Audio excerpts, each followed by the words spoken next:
Hey, hey, happy Friday. TGIF. Good evening. Hope you guys are doing well. We're back for another show. We had a great evening yesterday with Ruth and learned more about her journey into trail running and ultra marathons and how she's become just this absolute star in Indonesia and the rest of Asia as well. And then today we're joined by Andy.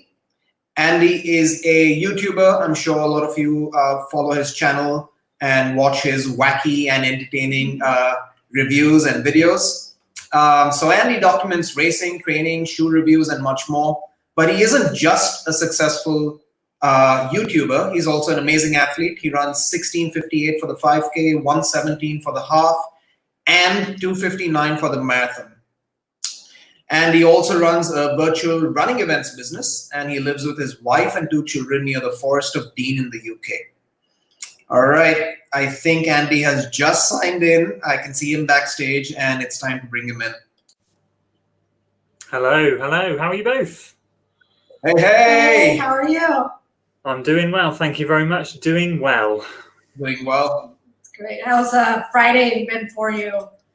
It's a busy Friday. We're doing a lot of homeschooling at the moment. So my wife is taking care of the kids and the baby and homeschooling, and I'm trying to work in the kitchen, and it's all a bit mad, but I think for everyone, life's a bit mad at the moment, isn't it? So we've just got to roll with the punches, as they say, and see where it takes us. But as Fridays go, the weather is good, the sun is shining. For England, that's all you can ask for, really. So yeah, all good. Did you head out for a run today, or is that still on the plan? Indeed, no, I've been out already. Went out and got 10 and a half miles done this morning.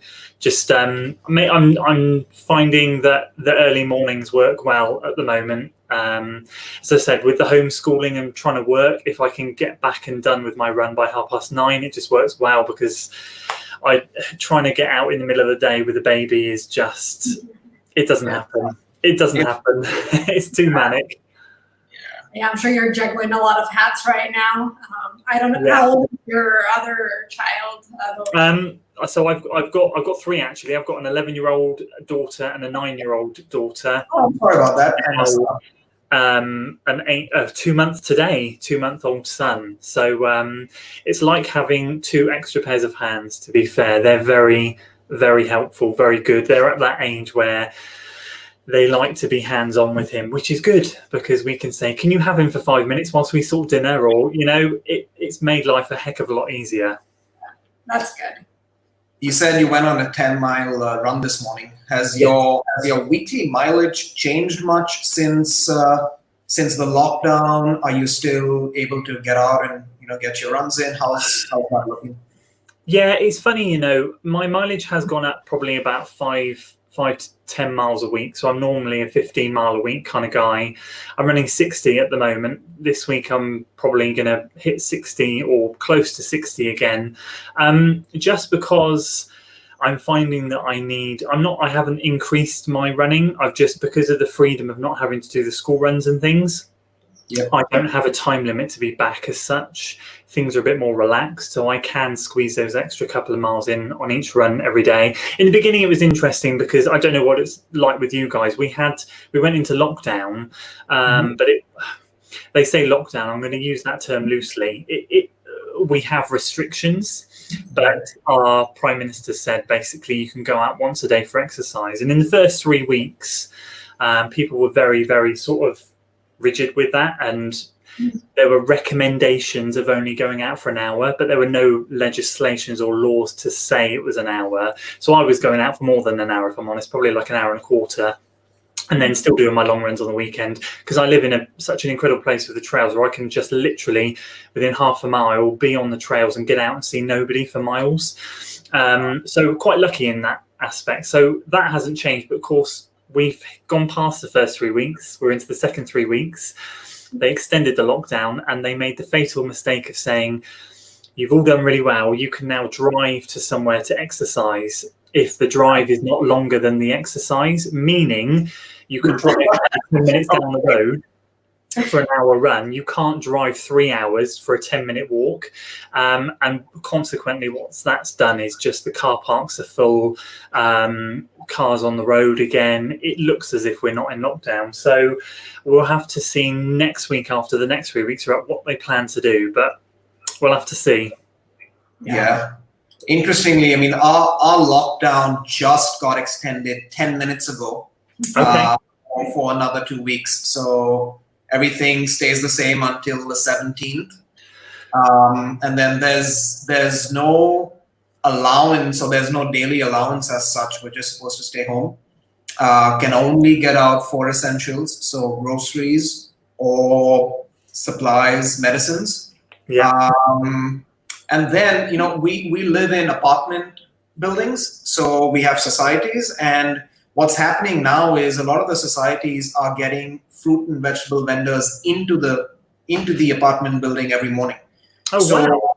Yeah, so what we have here is from 11 to 12, there's a small little truck that comes down, and they lay out fruits and veggies. So we don't really need to leave the compound of the apartment building. We can get whatever we want.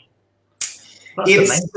Yeah, it's okay. I mean, we miss going to the market. But then again, you can't complain when you have service coming down. So yeah, I think for that respect, I think we're quite blessed that we have those options, that we get to get things home. You don't really have to step out, and so it's nice. But it's also, it gets a little bit too much once you're really eager to get out, and those are the small trips to the grocery store to buy veggies.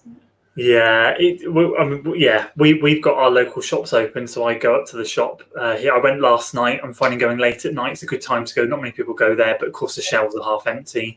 But I'm starting to get to the point now where I'm feeling like the 1 a day exercise you get is slowly becoming not enough, if that makes sense. Like, I'm grateful that we have an hour, because I know so many people across the world don't have that one exercise a day, but it gets to a point where, especially when you're trapped in a house with 3 kids, gets to a point where you just think, I want to do more than just walk out into my back garden. I wouldn't mind just going for a coffee somewhere.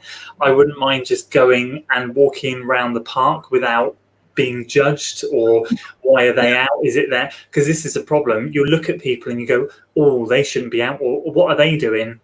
And your instant assumption is they're breaking the laws, but actually, are they? Is it their one exercise a day? You just don't know. So it's weird. And then I'm on the trails and people are like parting like the Red Sea. I'm on one side of the trail. They literally dive into the bushes, turn the other way, go like this and go, hi. And I'm like, I don't have the plague, I promise. It's a whole thing. Are you running with the mask on, or are you just going out? No, there's no sort of laws here you have to do that. And actually, it's quite funny because we're in quite I don't know about where you are, but we're in quite a rural part of the UK. So we're not condensely populated at all. We're quite close to the border of Wales. And we're tucked away in the little forest. So our numbers of cases here are not that high. We're not close to any cities, but there are cases here, obviously. But it's very rare that you see a mask or gloves. People are still very relaxed about it around here. But if you see pictures in like London, I'm sure you've seen pictures on the news. People are fully geared up, masks, gloves, everything. So it's a bit more relaxed here, but we're still on edge, if that makes sense. Yeah. Wow. So 50 to 60 miles a week. Let's rewind a little bit. When did you get into running? How long has it been? How did the journey start? So for me, it was a case of I was playing football, soccer for international viewers. I've playing that for about 9 years. I played for a local team, and I was getting to a point where in 2007, actually, in an aid to get fitter in football, I decided to run 2 half marathons just randomly on a diet of takeaways and 2 runs a week, both totaling 4 miles each.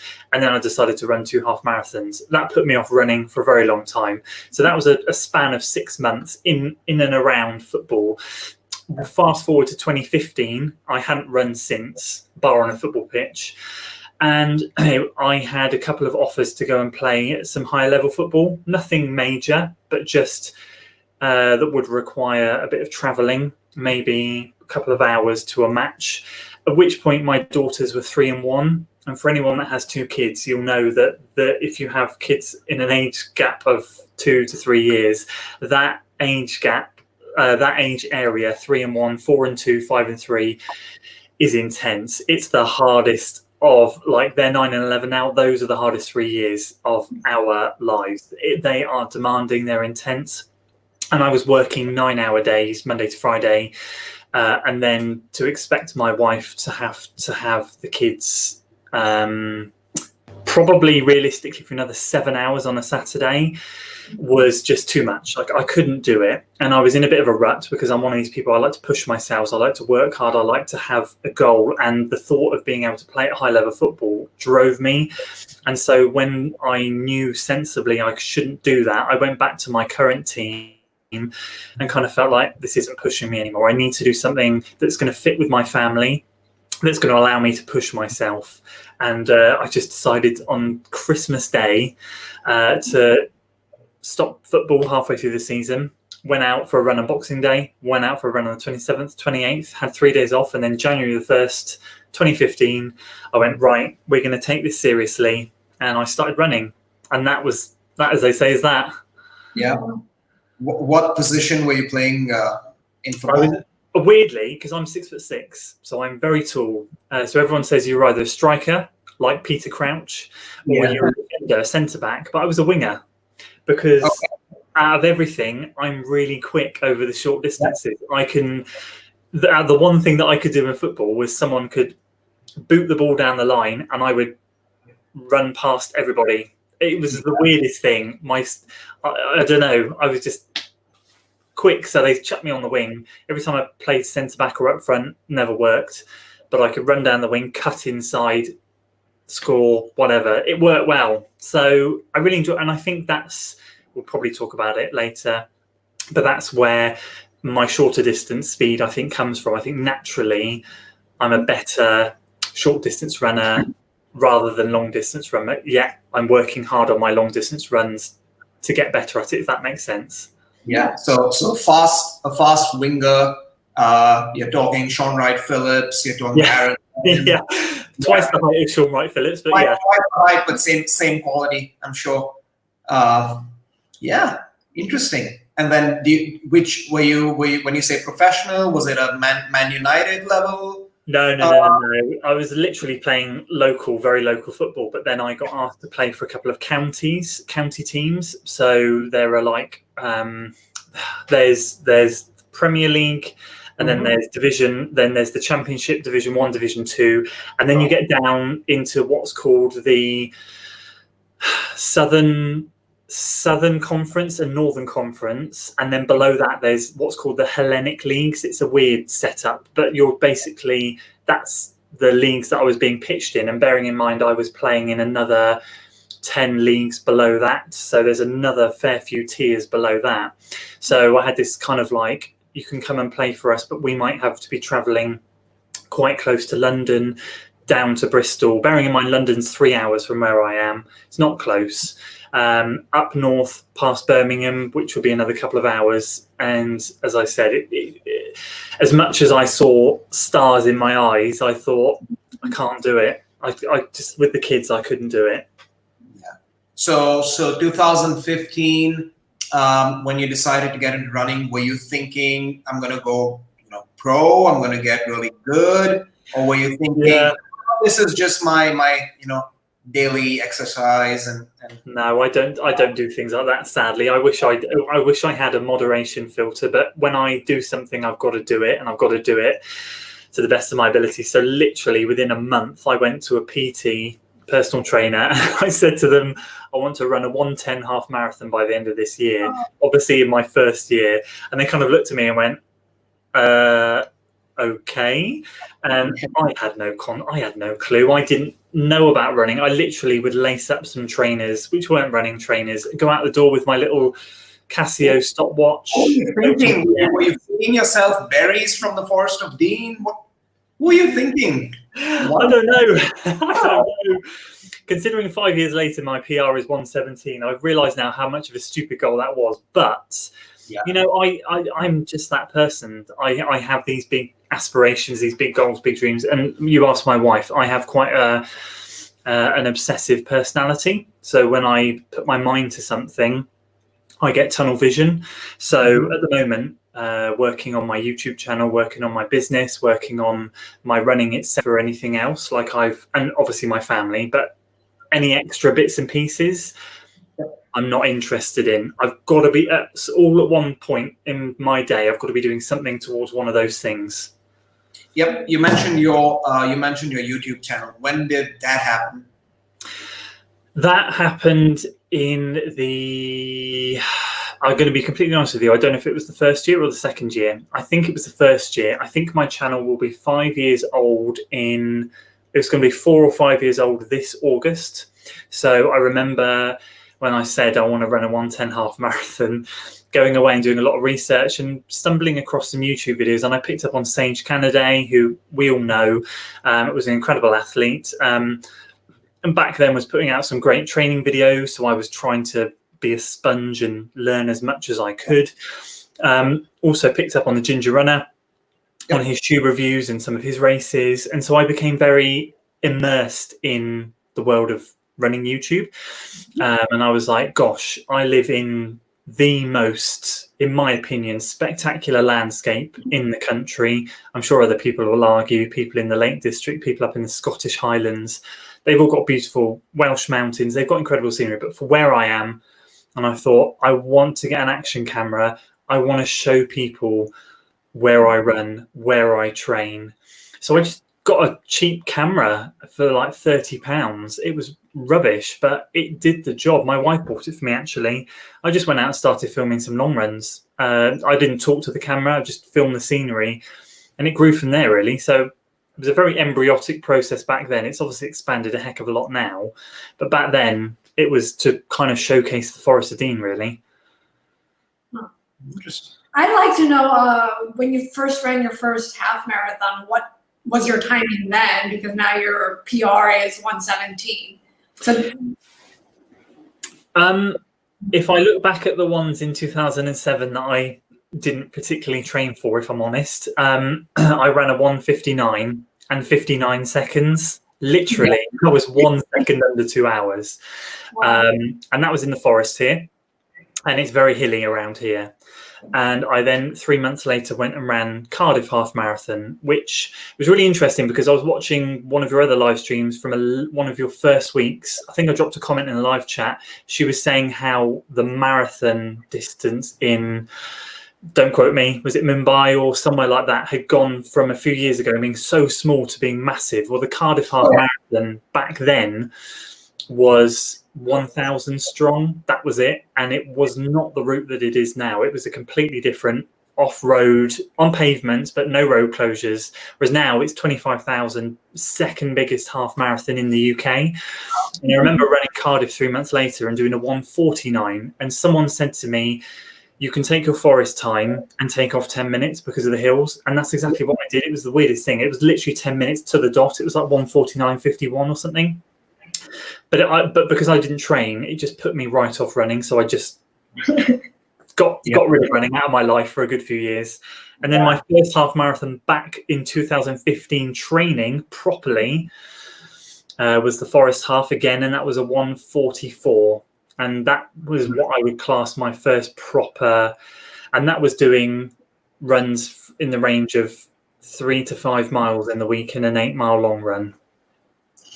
So that's a considerable improvement. I mean, from 1:59 to 1:44 for your My first. diet was a lot worse back then. My diet was really bad. My diet's a lot better now. I was 1:44 to 1:17. I mean, that's incredible. That's incredible. I mean, I wish I could do that. Yeah, but you know what's interesting, Andy? So we live in the city. We live in the heart of Bombay. We don't have ready access to trails here. We have to drive out maybe 45 to 60 minutes to get to trails. Okay. And both Monica and I, we love running trails. We love running ultra marathons, but we train on the road and we race on the trails. And for you, I guess it's the opposite because you train through the forest. So you're training on trails pretty much every day, but you race on the roads. Correct. How does that play for you? Do you think that gives you an advantage? Against... It does. Yeah, it definitely gives you an advantage. I have a lot of jokes with my friends because a lot of my friends that run with me around here, they run ultra marathons and they run trail races, and they look at me and say, you run on trails, you love the trails, why do you run on the roads? And it took me a long time to fathom out why I wanted to run on the roads. Number one, the speed side of it has come from football. So I've always wanted to see how fast I can go over a distance. I have massive aspirations of ultra marathons, big aspirations of 50Ks and 50 milers. Like, that is my future. But right now, I want to focus on the speed because I have a real hunger and a desire and a drive to get as quick as I possibly can. And I think for me, the one lesson I've learned in life is that you should go with what your body is telling you to do. Don't be swayed by social media, by friends, by whatever it is. If I want to train on the trails but race on the roads for the moment, then do it because that's what I desire. And if I try to manipulate that feeling and try to go, I train on the trails, I should be racing ultras, and start to try and race ultras now, I'm only going to have regret for maybe 5-10 years time when I look back and think, God, I could have gone quicker. But with training on the trails, I do videos about it. It gives you, in my opinion, the biggest advantage. If I go out and do a session and I go out and do 8 times 3 minutes on with 2 minutes off, which tends to be a good starting session for any training block that I do, or it might be 2 minutes on depending on how I'm feeling. If I go and do that on pavement compared to doing it on rolling trails, I'm going to get so much more benefit doing it on rolling trails because it teaches you to pace yourself. It teaches you to not look at the watch because you are not going to get even splits. Splits do not matter in the slightest, and that is where so many road runners have a massive downfall. They're like this at their watch when they're racing and training, and it is so wrong. You switch off from the watch, you work hard, you're building leg strength, pushing up and down the hills, and so when you hit the roads, it feels effortless, and so you do get a massive benefit. I think I do anyway. Yeah, I reckon you're right. Yeah, because the undulating trails and the leg strength and the hills, and you also end up working so many smaller muscles, which you wouldn't just running on pavement, which of course has to help when you're racing on road. So it's an advantage. It may be an unfair advantage, but hey, it's an advantage, and you're using it. So definitely, it's like the Nike next percent, isn't it? Everyone says when you race on road, you get an unfair advantage. Training on the trails gives you an unfair advantage too. Yeah, but are you wearing trail shoes then when you're training? No, because a lot of the trails around, like I have trail shoes, and if I wanted to go on specific like single track technical trails, I can do that. But if I'm doing like a road block of training on the trails, then I'll just stick to the trails that are very flat, buffed out, gravelly, dirt. Don't need trail trainers. Only if I wanted to go somewhere crazy, scaling up and down the hills on single track, then I would chuck on some trail shoes. Yep. And then also with your channel, you're constantly testing different shoes, different brands. Yeah. And that's something that you're committed to as well, because you have to put out content, you have to put out a review, you have to put out a comparison video between different brands or different models of the same brand. How do you manage to do all of that and still get in quality runs? Because I'm assuming you're stopping, you're recording, you're running again, but then you have to train as well. Yeah, it's interesting. Like with the shoes, what I try and achieve with the shoes, so there are loads of people that do shoe reviews out there, and there are some incredible channels, and I love them all. But I felt there was a gap in the market in the sense of people weren't testing these shoes enough. People were giving first impressions. Mm-hmm. People were maybe giving you a review after 100 miles. But actually, there's so many people out there that will buy a pair of trainers and use them for everything. They are not fortunate enough to have a shoe rotation. I was that person. I never had a shoe rotation. I couldn't afford it. I couldn't. So I like to put my shoes through the ringer and do a speed test and a long run test, first impressions and after 100 miles, so that people can get an impression and say, well, look, here's the New Balance 1080 version 10, here's the Asics Nova Blast, here's whatever I'm testing. Could it be used as a daily shoe? Is it just for easy runs? Like I'm testing one right now, which I'll get the review hopefully recorded after this live stream and fingers crossed out tomorrow or the next day. I won't say what it is, but it is a Nike shoe. I don't like it. And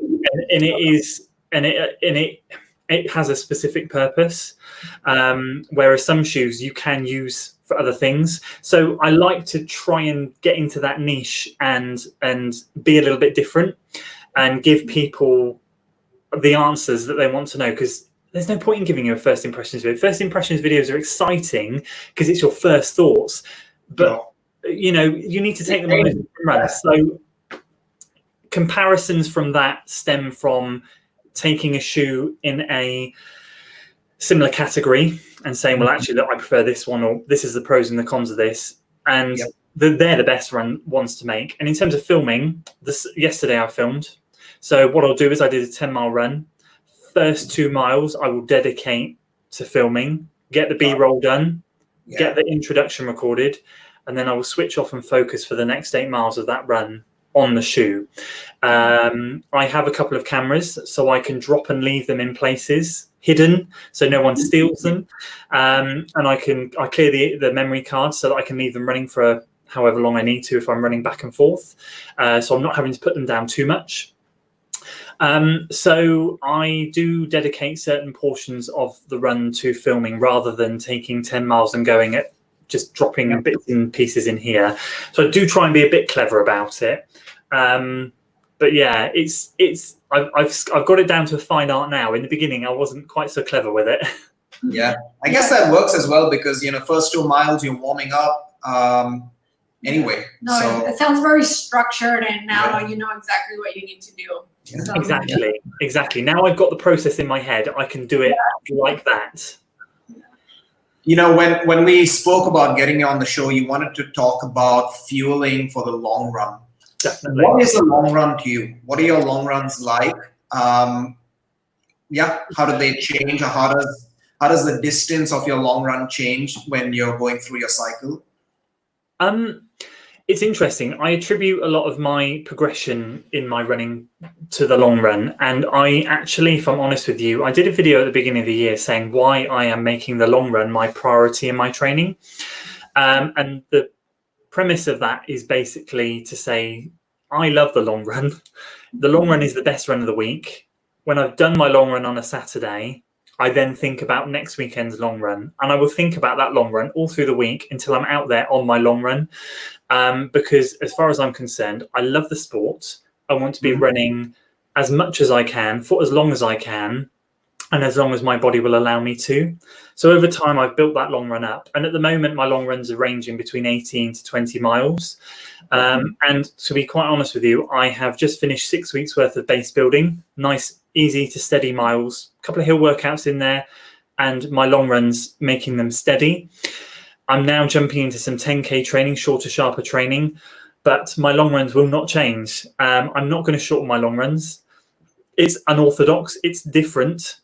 But in my opinion, the long run is such a key factor for any distance, and it's so versatile that it means that if lockdown releases and a marathon appears next weekend, I could be in a position where I could go and run it. I don't have to think, oh gosh, I need to do an 8-week training block for that. Oh, I need to do a 12. I can just do it. I could just taper that week and go and do it. And so I love the flexibility of what the long run offers you. Just as a perfect example, my training at the beginning of the year was for the Forest of Dean Spring Half Marathon trails. So it was all undulating, it was all trails, but I was keeping my long runs at 20 miles, 18, 20 miles. That race got cancelled, but the weekend before lockdown, there was a 20-mile road race. Naturally, if I hadn't been running the long runs, I wouldn't have been in a position to do it. But I was in a position to do it. I tapered that week, I dropped into it. I beat my PR from last year of 7 minutes or something, and that's all thanks to the long run. So like people look at me and think, why would you choose to go out and run 20 miles every weekend? Because I couldn't think of anything better to do. And I will let the training dictate what I do, but I also want to let the love of the sport dictate what I do. And I never want training to become a chore. And if the long run for me is that one run a week where I can just cut loose and do whatever the heck I want to do, whether on an easy, steady, put a session in there, I'll do it. And if it doesn't fit with a plan, tough, I'll just do it anyway. And then I will adapt my sessions in the week to fit it. So at the moment, long runs range anywhere between 18 to 20 miles. Hopefully get up to 21, 22 soon. Wow. Why? Sorry. Go ahead. Why do you think the long run is so important? Why do you give it more importance than, say, a interval session or hill session? Because in my opinion, and opinions differ, but in my opinion, the aerobic benefits you get from being out on your feet for 2+ hours week after week it lays a much bigger foundation for you to absorb that interval training. So my base building phase is done, 6 weeks. Long runs were 15 miles, 18, 18, 20, 19 and a half, 20 miles. Nice. So now, as of next week, when I go out there and do some 400 meter repeats, 800 meter repeats, kilometer repeats, whatever I do, which I will do next week, I will feel that after a couple of weeks, because I'm always a bit rusty in the beginning, I will feel on top of the world. I always feel like I've had massive fitness gains if I work hard on my long run. And I just feel the benefits that you get as a runner from time on feet far outweighs the benefits of regular sessions. I'm not saying you shouldn't do regular sessions, you should. But I used to be the person that did 2 sessions a week and then quite a small long run. And if you're not making those aerobic adaptations by spending time on your feet on the weekend on the long run, then those interval sessions in the week are going to have far less of an impact and take longer to settle into your body than if you are building that aerobic foundation so much bigger. If you just even spent 4 weeks of quality interval hill work after a big base building, that is going to have so much, like for me, I found trial and error experimenting, that has so much of a bigger benefit than just weeks and weeks of 2 sessions a week. Bearing in mind, when I ran my 1:17 half marathon back in January, that was the 6th week of base building. So I'd done no speed work whatsoever. And I took 3 minutes off my PR. And that was all from easy, steady running and a steady long run. We're all different. The results speak for themselves for me. Yeah, because I've had people tell me that the tempo runs are the most important runs that you should be running. And those are the ones that you're going to get most out of. And you have a very different way of thinking, and you've seen it in your own experience. That's why you think this way. Yeah, basically. And with the long run, I will do long run workouts as well. So or I might be running steady. But what I might also do is I might do 10 miles easy and then 7 miles tempo and then 3 miles easy. Or I might do 10 by 3 minutes on 2 minutes float after 10 miles in the second half of the run. So if I ever do a workout, it tends to be in the second half of the long run to practice working on tired legs. So I do those sort of runs. I mean, if you ever, it's funny. I mean, I'm sure a lot of people watch Seth James Damore's channel. He did a video, I can't remember when it was, but his training ethos is very similar to mine. And when I watched his video, I was like, that's exactly how I feel. Like, he focuses on the base and then he sprinkles in some interval sessions. And he said it was his half marathon video he did lately, how he got down from 190 down to 106 or 107. And it was those long 2 hour plus runs. It was those tempo runs. I can't remember what else he said, but the combination of those two are exactly that. I mean, I should have mentioned the tempo run, but the focus right there, the longer tempo runs and the long runs, for me, bread and butter. Like, I wouldn't even consider chucking in interval stuff until I've had a good session or a good period where I've done a lot of that type of running. And then towards the end of a training block, I would get race specific. So I would then ditch the anaerobic intervals are quicker than race pace, and for the last 4 to 6 weeks I would naturally focus then on dialing into race pace and some longer intervals depending on whatever the distances I'm training for. But yeah, definitely tempos and the long runs for me, it's been revolutionary for my training. Are you running 6 days a week, 7 days a week? Are you self-coached? How do you approach that? 5 days a week. I believe in rest. Rest is important. So I run Monday, Tuesday, have a Wednesday off, run Thursday, Friday, Saturday, have a Sunday off. With a family, with 3 kids, you need rest. There's no getting around it. You need rest because end of the day, I have to come home and be a dad, be a husband and cook dinner and look after the kids and change nappies, whatever else it is. So it's really important that I don't overdo it. If I ran 6 days a week, in the current state of affairs with lockdown and work and kids at home, I'd probably have the divorce papers served to me. 5 days a week is enough. But you know, she's really supportive. She's not a runner, but she'll say to me every morning, just go out. And I'm like, wow, thank you. So that gives me the rest of the day to recover after the morning run. I will take a couple of hours out in the day, just to sit with the kids, rest, recover. People do the same mileage that I do on 6 days a week, and I say if you can do it in 5, do it. You'll get better benefits from letting your body rest. The Thursday run after the Wednesday rest and the Monday run after the Sunday rest are the best runs. And then are your rest days just completely off, or are you doing some strength work, some yoga, some stretching?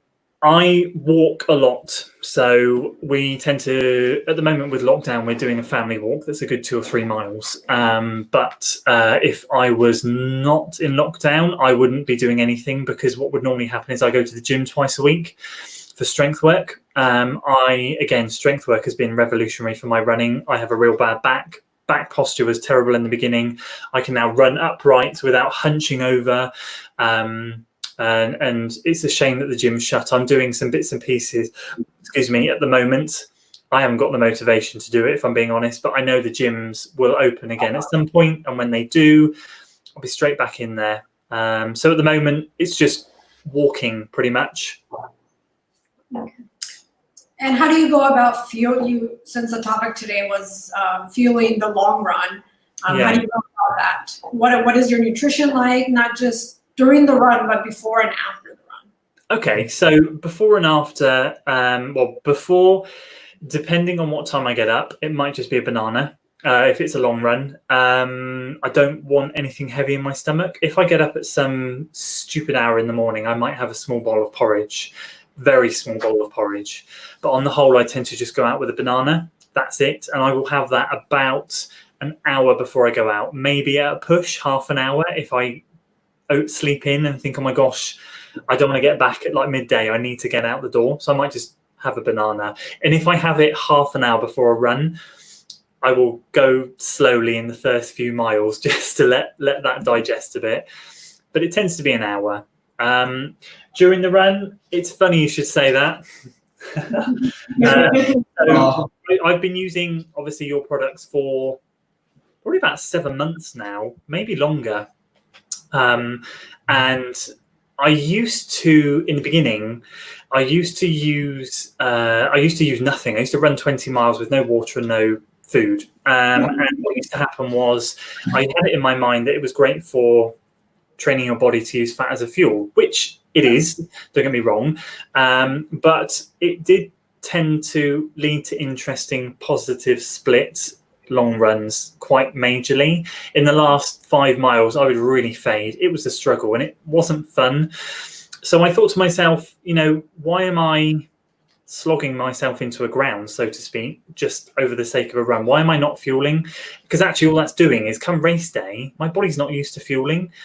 And I have become a big believer in practicing your fueling in training. I know everyone says it, but at the time I was so focused on trying to get my body used to burning fat as a fuel.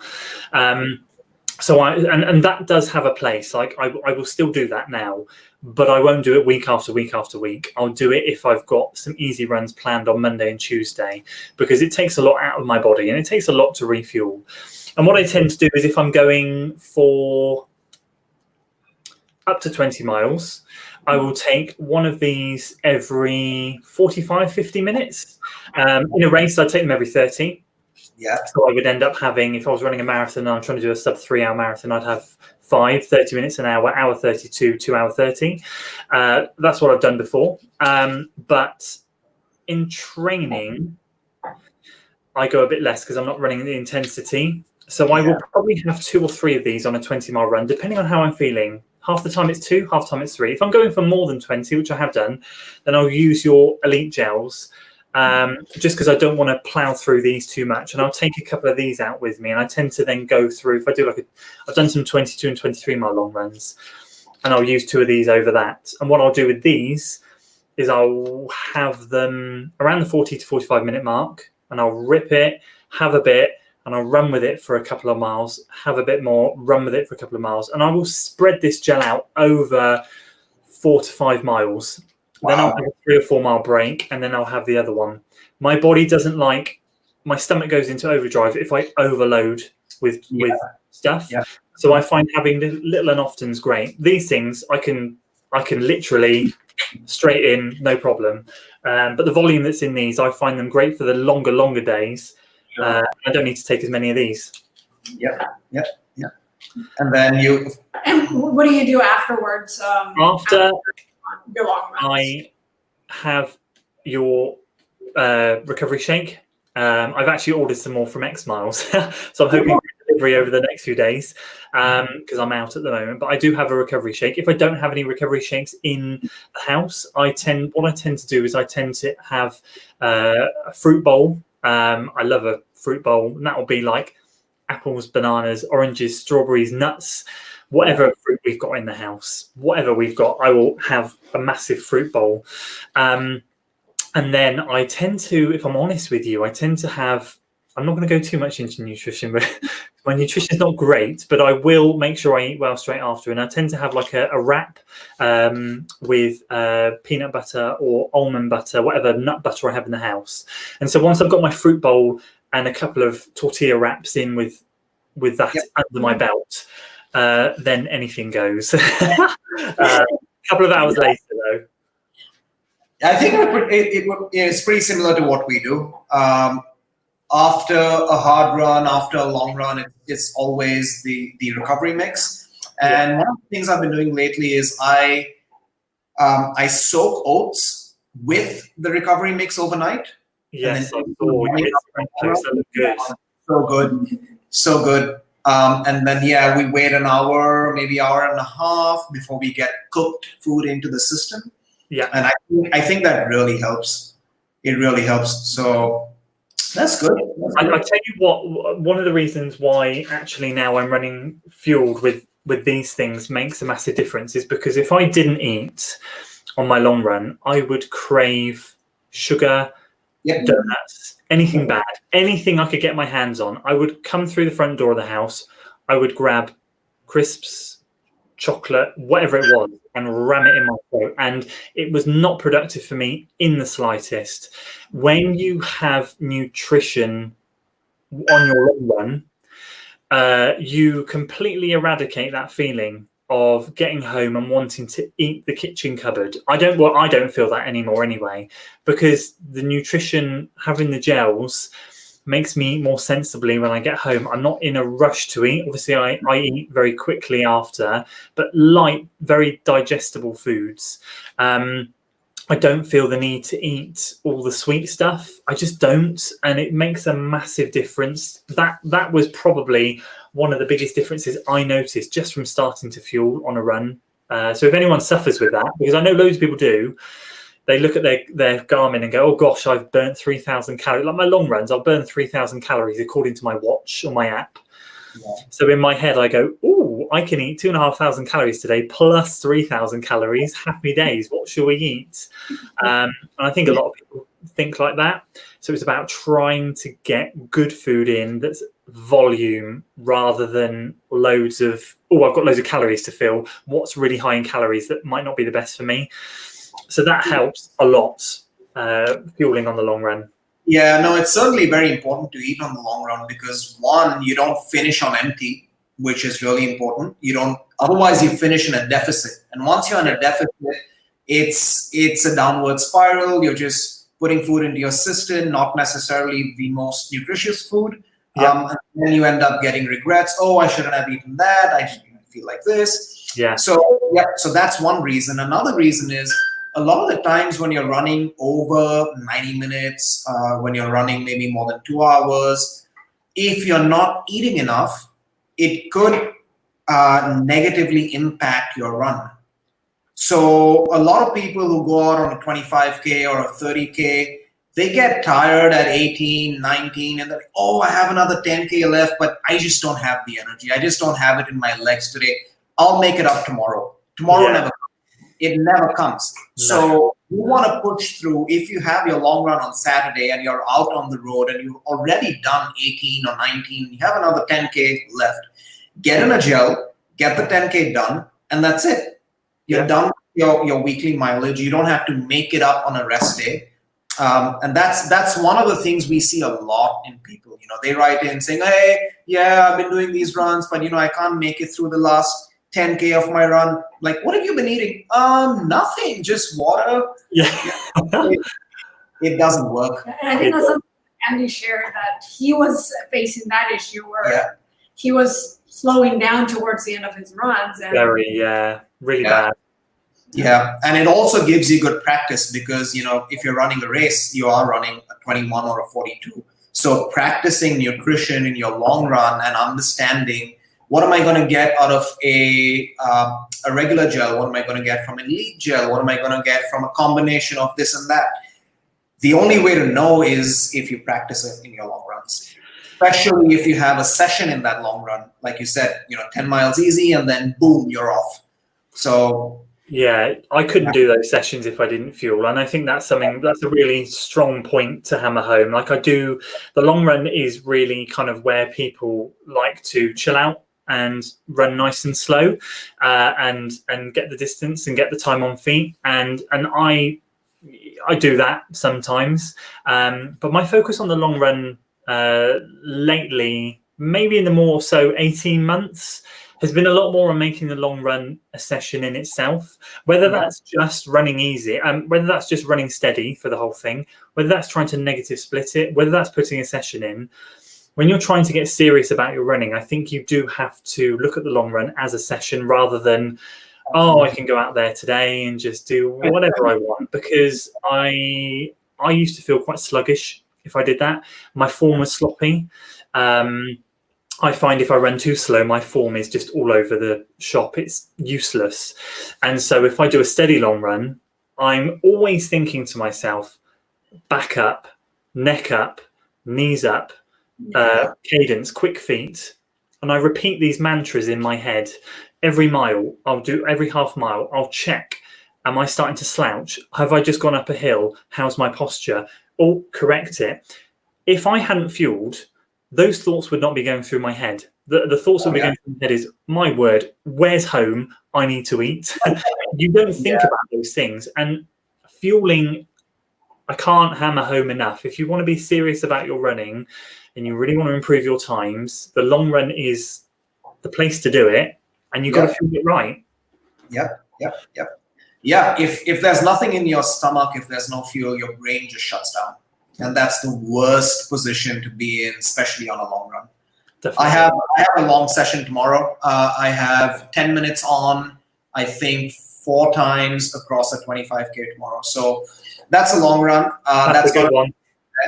And yeah, I'm gonna need some gels and a recovery mix after I'm done. So definitely. Yep. We have some questions coming through. Let me start putting them in. Mm-hmm. How many miles can we increase every week? Yep. So do you have a thumb rule on how much you increase mileage every week? In general or in the long run? If we go in general, I'm a real slow progressor. So in my first year, I ran 30 to 35 miles. In my second year, I ran 35 to 40. Then third year, 40 to 45. Fourth year, 45 to 50. And this is my 5th year. And I've been hovering around the 50.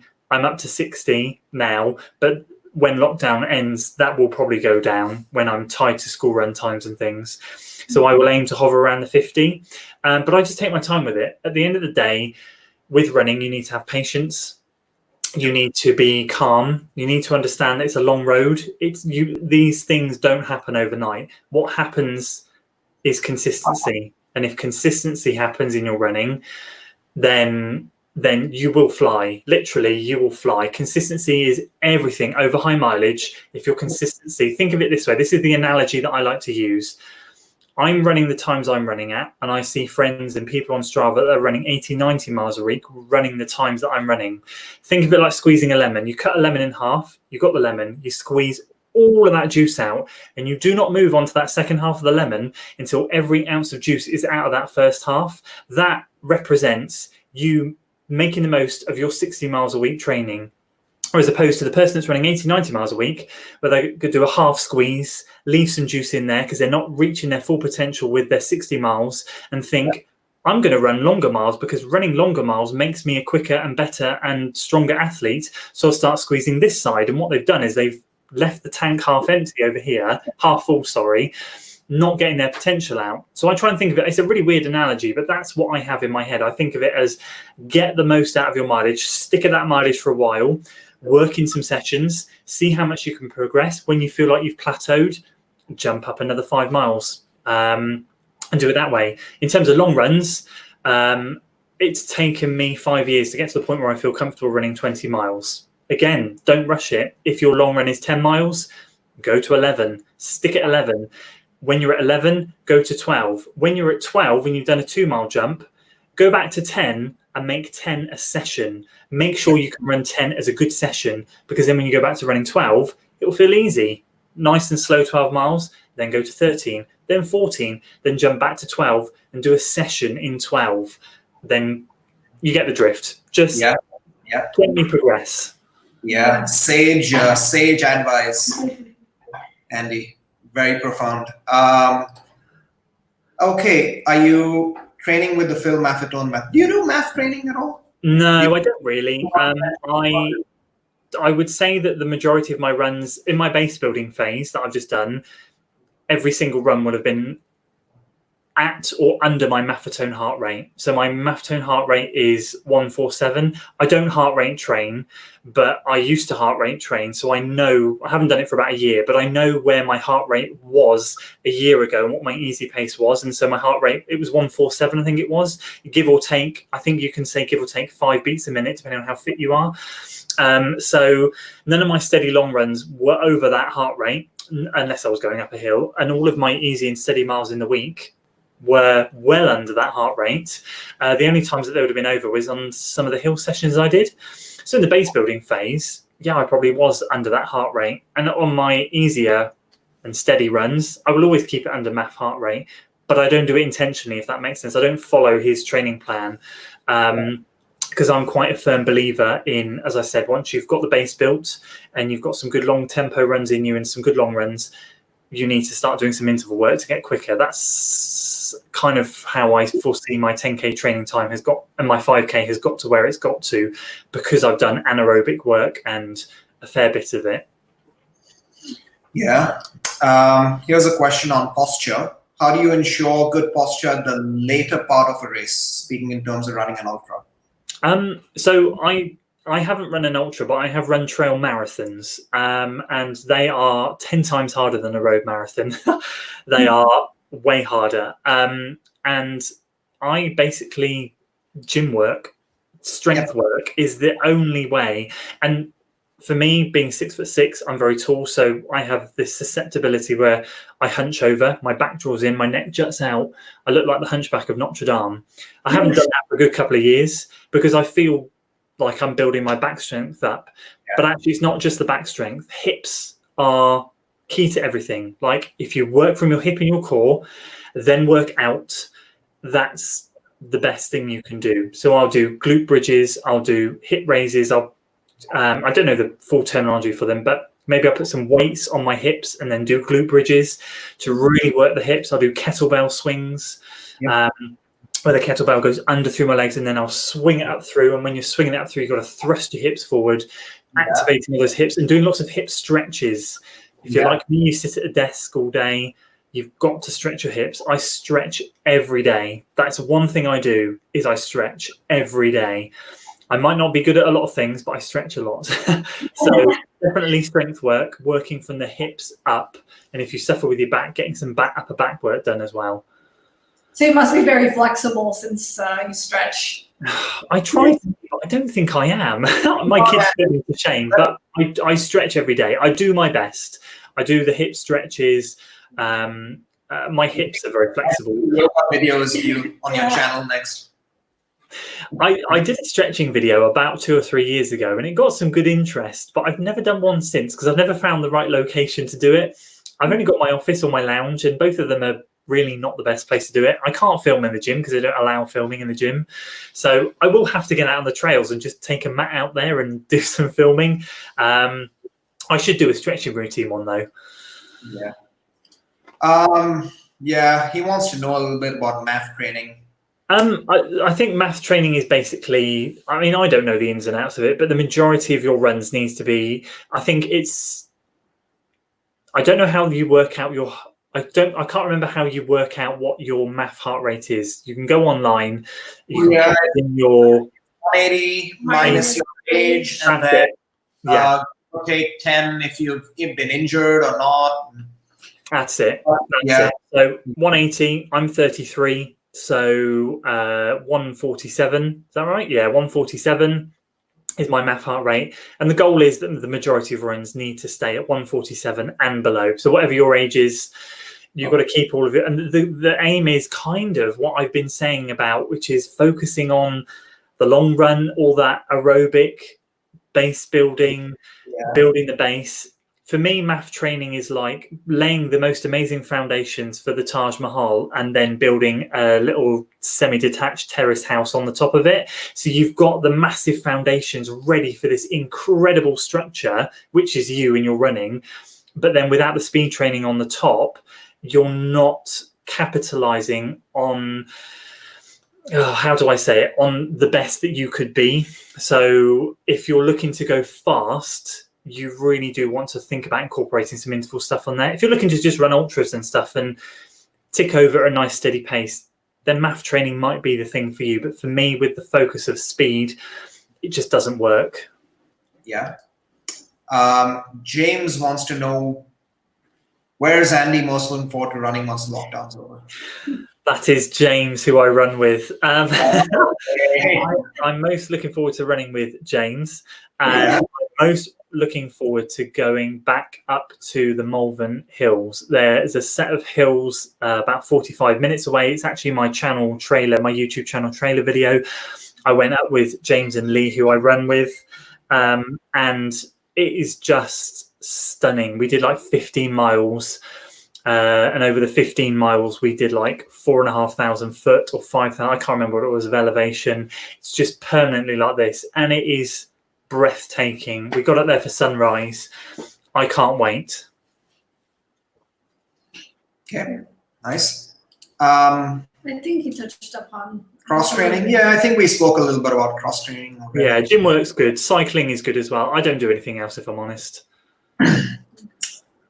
Michael Sessler's here. He says, if I recall, Kofuzi said it took 5 months to realize results. I think this is in reference to Mathathon.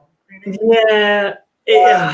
So I went on his Instagram live, and I love him. I've been following his journey for so long, and I keep saying to him, you have so much potential. Like, you're running. He is the example of the squeezing the lemons. He runs 80 to 90 miles a week, but he is not making the most of, like, he could do what he's doing on 50 to 60 miles a week, or even 40 time wise, because he is focusing so much on Mathathon. And it was really funny because he posted his race recap video of the marathon that he ran, and Sage commented in his video saying, scrap Mathathon method, have one of my plans for free, follow it, you'll get your BQ. And it kind of echoed my thoughts. I was like, oh, I'm really good. I'm not a coach, but I could kind of see that he was just running at one pace all the time. and variety is the spice of life. You do need to sprinkle in some extra bits and pieces. And I'll be honest with you, because that was Michael that answered that. Michael, I don't think he has realised. I don't think even after 5 months he's got to where he wants to get to. I think he's got an unlimited potential. He needs to get some speed work done. Yeah, well, I don't know if Kofuzi's watching, but I hope so, because I love him. He's amazing, and he's given me so much time over the years. And he always says we butt heads on training, and it's hilarious because we laugh about it. We do. I just say to him, you know, you need to just chuck in a bit of more speed work, and you'll be an incredible athlete. Yeah, he's a pretty fit guy. He's very dedicated. Very He runs consistent. very consistent. He runs every day. And I mean, of course, he has a great channel as well. But I sort of see your point. I mean, he does have tremendous potential. What did he do on his last marathon? I think it was a 3:17 or 3:20, 3:17, right? Yeah. Yep. And he was aiming for a sub-3, or training for a sub-3. But yeah, I don't know. See, the reason that this is my opinion, and I said this to him, the reason it happened is because he ran the tunnel marathon and it was downhill, and he ran a 3:03 and he got his BQ, and that was incredible. Probably a performance of his life. It was brilliant. And I said to him, you've got this nailed, mate. All you need to do is sprinkle in a little bit more speed work and you'll get that sub-3 nailed. And then what he did is he maffetone trained, and for a sub-3 you need to run 6:52 per mile or 6:51 per mile. He barely ran that pace in training, so he was running maffetone pace, which is an 8 to 9 minute per mile in and around that area, and he sprinkled in the odd bit in his long runs at sort of like so he'd do 15-16 miles, and then he might do 3 or 4 miles at marathon pace, and that was it. So he was never practicing at that 6:52. So when he got to that point where he had to go and run 6:52 minute mile pace for 26.2 miles, when he hadn't done it in training or run really faster than that in training, his body just kind of went no. And that's, for me, the big flaw in maffetone training is there's no scope to run at race pace or quicker to practice it. For me, practicing race pace in the last quarter of a race plan, 4 to 6 weeks, is vital. If you don't know it in your head, I'm a big believer in running by feel, not by heart rate, not by technology, not by stride foot pods, but by how you feel. If you don't know how you feel at marathon pace, come marathon day, it's not going to be successful. And bless him, I just keep saying to him, like, just practice at marathon pace. Just run 5 to 10 seconds quicker at marathon pace. You'll nail it. I promise you, you'll nail it. He will. He'll get his sub-3. I will guarantee you anything. He'll get it. But he does need to do a sage plan to do it. All right. I have one question. What does FOD stand for? Forest of Dean, yeah. So where I'm based, it is, I get it asked loads. People say, is it to do with the FODMAP diet? I had no idea what the FODMAP diet was until I Googled it. I was like, no, it's the Forest of Dean. So I do try and say in the beginning of my videos, like, Andy, the Forest of Dean ran it, and hope that people will Forest of Dean. But it's not obvious. I don't make it obvious. So I get that question all the time. Don't worry. Yeah. Before we get into the quick fire round, I have a question for you. Go for it. You said you run 5 days a week. Of course, 1 day is your long run. What do the other 4 days look like? Pretty much during base building, they were all easy steady. One of them was a hill session, 10 by 1 minutes up, 12 by 1, 14 by 1. Now, when I jump into 10K training, 2 of them will be easy. And then I will do two sessions. Whether I do 2 or 1 sessions, I will probably just do 1 session for the first couple of weeks, because I will still keep treating my long run like a session, and I don't want to fatigue too much for the long run. So Monday and Thursday will be session days. Tuesday and Friday will be easy days. So I've got 2 days between my sessions, and then an easy day before my long run. So that's what it will go to eventually. But as I'm easing back into some speed work, I will probably just do a session on a Monday or Thursday, and the other session day, I might just do a 20-minute tempo run or something relatively low key, nothing horrific, just to get my body used to doing speed again, because it's been a while. So that's what it will look like. and you will still stick to 5 days a week. Yeah, I've been at 5 days a week now for nearly 2 years, so I will continue that for the moment. Wow. Nice. That gives me some food for thought, because I run 6 days a week. And then, I find myself thinking, what if I ran 7 days a week? Do I really need the rest day? And then, of course, I appreciate the rest day when I've had a really hard week. But then when some weeks are easy enough, I'm like, maybe I should run 7 days a week. But yeah, maybe I should not think that. Maybe I should squeeze the lemon a little bit more and get a little more juice out of my training. Get more rest. And get more rest, sleep more. Recovery is as important as running. So yeah, it's a weird analogy, the whole squeezing a lemon thing, but it's just something that I thought of, and I thought of it when I was making pancakes. I cut a lemon in half, and my kids picked up the new half when the other half hadn't finished, and I went, "Whoa, there's still some in this half left." And this light bulb went off in my head, as if to say, "That's like my training." I have no idea why. It was the weirdest thing ever, but that's where it's come from. I think if you can run if I could run 6 days a week, I could. And sometimes on the Sunday, I will go out for a 5-mile bike ride with my kids. I'll run whilst they cycle. And bearing in mind, when I say I run, we walk up the hills, and then I'll jog 8-9 minute mile pace with them whilst they're cycling. So it's nothing strenuous, it's nothing crazy, and that does happen. But I don't say to them, I want you to go 7 miles today or 8 miles today because daddy needs to get his mileage in. It's just an extra something that happens. I like to get bang for my buck. So on the Monday and Tuesday, I see my week in 2 sections. Monday and Tuesday, I go, right, I'm going to get a session and an easy run, and then I deserve a rest. And then the next 3 days, I'm going to session, easy, long run, and then I deserve a rest. That's how I see it. And if I break it up that way, it feels logical. If the time comes where I can go to 6 days a week because of work, because of YouTube, because of whatever, I will. But if I did, it would only be more easy mileage. It wouldn't be anything else. Yeah. And you still want to do your strength work on your rest days? Yeah, I do strength. Well, when I get back to the gym, I do strength work on the same days that I do my sessions. So I make the hard days hard and the easy days easy. So I will strength work Monday and Thursday. All right. Well, that's been great. And it's time for some quick fire questions for you, Andy. Brilliant. You ready? Go for it. All right.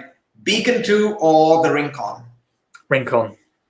I knew that. I haven't tried the Rincon, but the Beacon 2 is quite nice. The Beacon 2 is good, but I found the midsole a bit too firm. The Beacon 3 is going to use the Fresh Foam X midsole, which is what's in the 1080 version 10, which is a little bit softer, a little bit more cushioned, and a lot better. Where the Beacon has the advantage is it's so lightweight. It's a beautiful speed work trainer and a daily trainer and then everything. Both those shoes are great for daily work, but the midsole was just a bit too firm. The Rincon had the best midsole. That's what I ran my 16:58 5K in. And at the time, my old half marathon PR of 1:20. It's a brilliant shoe, but sadly, the midsole in that shoe did not last more than 160 miles without flattening out, sadly. So just 160 miles, that's it? Wow. I started getting some horrific shin pain, knee pain. I noticed that it went really flat. And then I commented about it on YouTube, and everyone else came out and went, so is ours. And it was like, oh, I don't feel so bad now, because I thought everyone was going to say, stop being a pansy, get on with it, just run in them, they're fine. But everyone else went, no, because it's a standard EVA foam, and EVA foam does have a shorter shelf life than others. And it really just did go, which is sad, because the Rincon 2, they've not changed the midsole. So it's going to do exactly the same thing. I will still get a pair. Because they're amazing. They were my shoe of 2019. They were brilliant. But I foresee the Beacon 3 being a good competitor for that now, being a heck of a lot more durable and being a better all-round shoe. Nice. The Unived salted lime or vanilla orange? Salted lime. Oh, that is closer than you think. I don't have a salted lime here because I've used them all. I love citrus flavors. The orange is my second favorite flavor. So if I was to run a marathon, I would take 3 salted lime and 2 of these. That's what I would take, those flavors. What is your dream starting line? Dream. Starting line. If I was to go to, say, the London Marathon and see all the athletes along the front, yeah? Yeah. Okay. Oh, Mo Farah, so that I could say to him, you've done really well for our country, you've done amazing, but what's all this business about doping? Then I would love to see Kipchoge. I mean, for goodness sake, who wouldn't want to see him? That'd be amazing. Kipchoge and Bekele would leave everyone for dust. So those three have got to be there. From a men's side. From a women's side, I would love to see, we've got some great ladies doing incredible things in the UK at the moment. We've got Lily Partridge, we've got Charlotte Purdue. So I'm going to be a bit patriotic and say I would love to see some of the British ladies there. But if I'm completely honest with you, I'd love to see a start line, like a dream start line. Amongst those people would be someone from every country of the world. I know this sounds a little bit weird, but I want this connection. The world seems to have come a little bit closer together during this lockdown. Ethnicities, religions, it's all kind of a bit calmer than it was. And it would be really nice to see a start line full of everybody. So as much as I'd love to see the star names, it'd be great to just have someone from every country there and just, yeah, seeing everyone with a smile on their face and getting along and talking. That'd be amazing. Yeah, That would be amazing. yeah, I think that's something all of us would love to see. Hopefully things open up and I hope so. I hope this lockdown teaches all of us a lesson. I really do. It's like Mother Nature has gone, whoa, boys and girls, what you're doing to the planet is not cool. You need to take a step back, relax, and go again. Obviously, I know what's happened. I'm not taking away anything that's happened from this virus. It is horrific, but we're seeing really positive changes to the world at the moment. Wildlife coming into habitats where they wouldn't normally. Ozone layer holes getting closed, pollution down, all of this incredible stuff. And I just hope people come out of the back of this and go, actually, I don't need to take the car today. I could cycle, I could run, I could walk. Little things like that would make a massive difference. It's the, James, if you're still watching, he told me this phrase, it's the little things that make the big things little. Nice, nice, yeah. 2 more questions. The recovery, cocoa turmeric or creamy vanilla? Cocoa turmeric. Okay. And then what's your all-time favorite shoe? Ooh. Okay. I'm going to say it's the one that I'm running in at the moment, which is the ASICS Nova Blast. Wow. ASICS have a really hard, and I'm standing up for the underdogs. That's why. The Rincon would have had it if it was more durable. It was just a fun shoe. But the Nova Blast takes fun to the next level. And the reason is because ASICS have had such a hard time over the last few years producing mediocre shoes, nothing special. Then they come out with the Ride series, the Glide Ride, the Meta Ride, the Evo Ride, and suddenly people's ears have pricked up and gone, hold on a minute, these are actually decent. They've got some good reviews. What are ASICS doing? And then the Nova Blast comes out with possibly the most exciting midsole in it that I have run in since testing shoes. Flight Foam Blast is like no other. I can imagine, I haven't run in the Next Percent. I will get a pair of Next Percent for testing at some point. I can imagine it's like Zoom X minus the plate. So everyone goes on about how amazing Zoom X midsole is. And the shoe, the Next Percent is the shoe it is because of the combination of the carbon plate and the Zoom X foam. People have struck similarities between those two shoes in the comments of some of my videos, saying I can imagine this is what the Next Percent feels like without the plate in it. This Flight Foam Blast is the real deal. And the beauty of it is I'm just about to hit 200 miles in the shoe and it still feels amazing. It's bouncy, it's cushioned, it's everything I could dream of in a shoe. So out of all the shoes I've tested, it is up there. It really is up there. Wow. Yeah, that's surprising because I thought you may throw in a Nike or something else, but no, that's interesting. As I alluded to a minute ago at the beginning, I'm testing a Nike now. It's I've had 3 Nike shoes. Okay, no, I've had 4. The original Zoomfly, that was great. Brilliant shoe. Zoomfly 3, horrific. Pegasus Turbo 2, didn't like it in the beginning, warmed up into it, midsole flattened out, got ankle and knee pain again around 250 miles. And for £160 retail price, which is what I paid at the time, that is a premium price for a not so premium trainer. So I was disappointed again. Fourth Nike I'm testing now. Nothing special. I mean, I won't give anything away. I'm not going to tell you what it is. I will let you guys watch the review tomorrow or Sunday. You can have a look at it. But my thoughts were, I'm going to get the Pegasus 37 when it comes out. And if that's no good, I think I'm pretty much going to not buy Nike shoes again because I'll get the next percent. But other than that, New Balance are doing amazing things. Hoka are doing amazing things. Asics are doing amazing things. I'd rather put my money into brands that are actually bothering to produce good shoes. Nike are riding on the high of their brand and producing mediocre shoes. I'm glad you said that because I have never owned and never run in a Nike shoe in my life. And you're not missing anything. You're not missing anything. I'm not missing out, so. Yeah, I've really enjoyed the Beacon 2s. I just retired them. I managed to get 1,000 kilometers in them. Brilliant. I think I pushed it a little too much, but yeah, they were amazing. And then I also have the Fuel Cell Rebel. Yeah.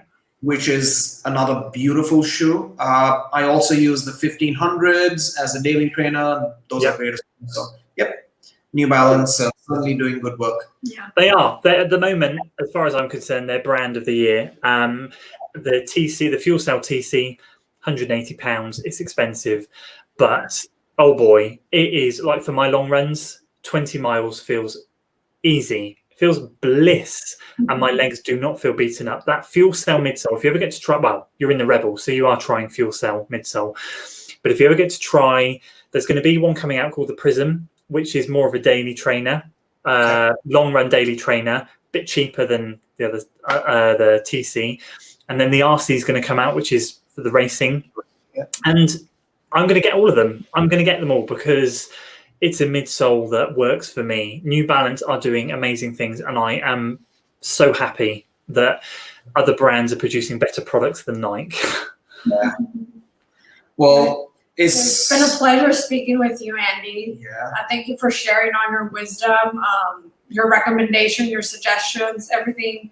I think it's been a great learning experience for myself.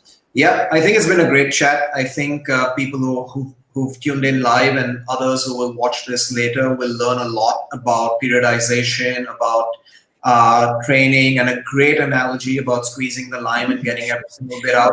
You know, I really think it is. I think it's a great way of looking at it. I think it's a great way of, you know, everyone understanding that, look, if today is a hard day, make it so hard that it counts. Yeah. And today is an easy day, let it be easy so that you're ready for your next day.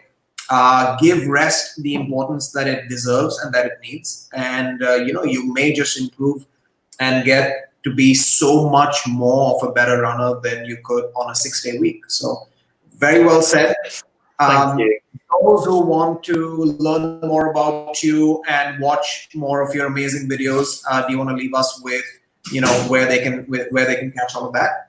Yeah, well, first of all, thank you for having me. It's been a pleasure talking to you both, and it's been a great time. Thank you for everyone that's tuning. I've got my phone down here. I'm just trying to see some of the familiar faces in the chat. So hello to everyone that's been watching. If you want to find me, I am on social media. I'm not on TikTok. I know everyone else during lockdown. I'm not. You can find me on Strava, YouTube, Facebook, Twitter, and Instagram. All of them are at FOD Runner. That's it. Yeah, that's it. Yep. And I'll leave. I've left a link to your YouTube and Instagram in the description as well, so people can catch you there. Yeah. Thanks again, Andy. It's been great to speak with you as always. And thank you very much. Thank you. You have a good rest of the day. I know it's still afternoon, early evening for you. Yeah. Yep. And then tomorrow is another great chat. Yes. We have Nihal joining us tomorrow, who is a phenomenal athlete. He's a triathlete. He's been on multiple podiums in Ironmans across the world. He's a great runner, actually. He's a great runner. Wow. Yeah. He runs, I think he just ran, I think, a 118 for the half. I know he has a 34, 35, 10K. Brilliant. Yeah, he's a pretty great guy. So we're looking forward to speaking with him and learning more about triathlons and how to swim, bike, and run and be great at all three sports. So if you're interested, tune in tomorrow. And yeah, everyone else, take care of yourself, be home, be safe, and we will see all of you soon. Take care. Alrighty. Thank you Bye. very much. See you, Andy. Cheers.